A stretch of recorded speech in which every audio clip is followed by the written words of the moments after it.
Hi, we're Robin and Mark Dawson, and we're home winemakers with the Cellar Masters Home Winemaking Club of Los Angeles. We've invited you into our home today to help us bottle our Viognier. And this shows we're doing it in the house, so you don't need a winery, you don't need a big space outside anywhere. You actually don't even need a whole bunch of equipment. And it's a very simple operation, can be done very cost efficiently. So we're going to get started and we'll cover this step by step. Please join us. Now, as always, before you do anything with your wine, whether it's racking it or transferring it, even stabilizing it, fining it, you always want to make sure that you sanitize all of your equipment.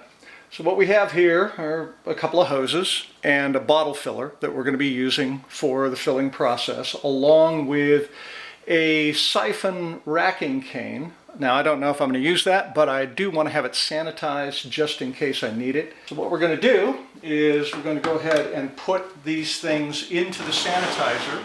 And I'm simply using Star San, which is readily available at winemaking, beer making, supply stores, houses, online.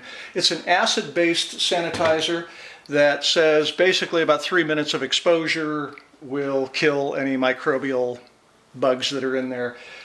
Now on the hoses, we need to make sure that not only the outside but the inside of the hoses are sanitized. So what I'm going to do is just simply pump, and you can see the action of the siphon cane. It actually pumps the sanitizer through the hose, so it makes it very simple. Now we let those things sit for a few minutes, and once they are done, we take them out and let them air dry. One important aspect that sometimes people forget about is that once you've sanitized your equipment, you need a clean surface, a sanitized surface, to put that equipment on so it's not picking up any potential microbes from the surfaces that you're putting it on.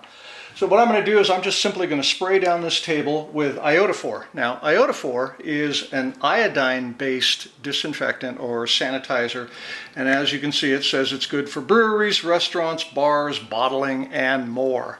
It's a great handy thing to have, and it will basically take care of microbes within 2 minutes. Everything is basically done, so you just spray that on there, and again, let it air dry. All right, now we have our container of wine ready to go on the table. Simple gravity feed. We've hooked a hose to the outflow valve. Make sure that hose is tight. You don't want that thing coming off midstream.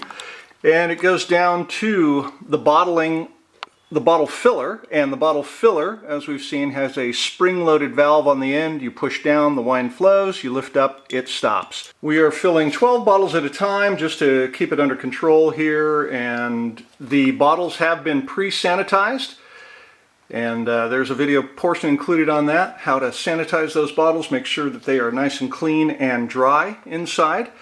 Then once the bottles are filled, we'll be moving over here to the corking station. We do have the floor corker. And what I've done is just placed on the legs little caps that normally go on crutches to cushion it, because when it comes out of the box, it has just empty steel on the bottom of those legs. You don't want to be scratching your floors. All right, we're actually filling the bottle now by pushing that bottle filler down, and you can see the wine is, well, maybe you can't see, but the wine is flowing into the bottle, and it is coming up to the top. And it's not a fast process, but it works pretty efficiently here with a single bottle filler. And for a small volume of wine, it's actually a very handy thing to use. Now, the wine is at the top of the bottle, so I've let off the pressure on the bottle filler, and that's ready to go to corking now. All right, now these bottles are ready to go into the corker. So the bottle will be put into the bottom of the corking machine, and there is a notch underneath that it fits into, an indentation. The cork is dropped into the jaws. There are 4 jaws that compress the cork and at the same time push it down into the bottle so that it seats very securely. There we are, and as you can see, that cork has gone into the bottle, and there is just a little bit of space between the cork and the wine, which is fine. Now, we are using synthetic corks here and made the choice to do that because there is no chance of cork taint when using a synthetic cork.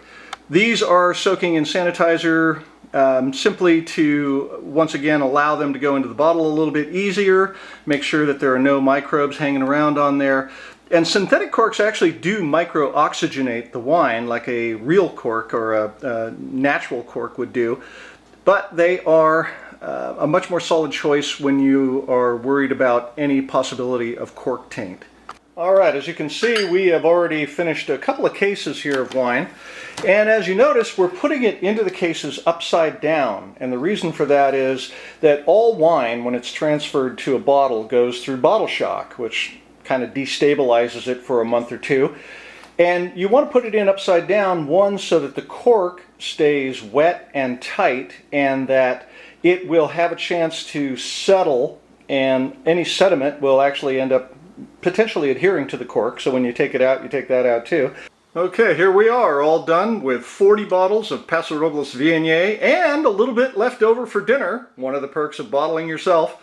So, everybody, thanks for joining us. Until next time, everybody, happy drinking.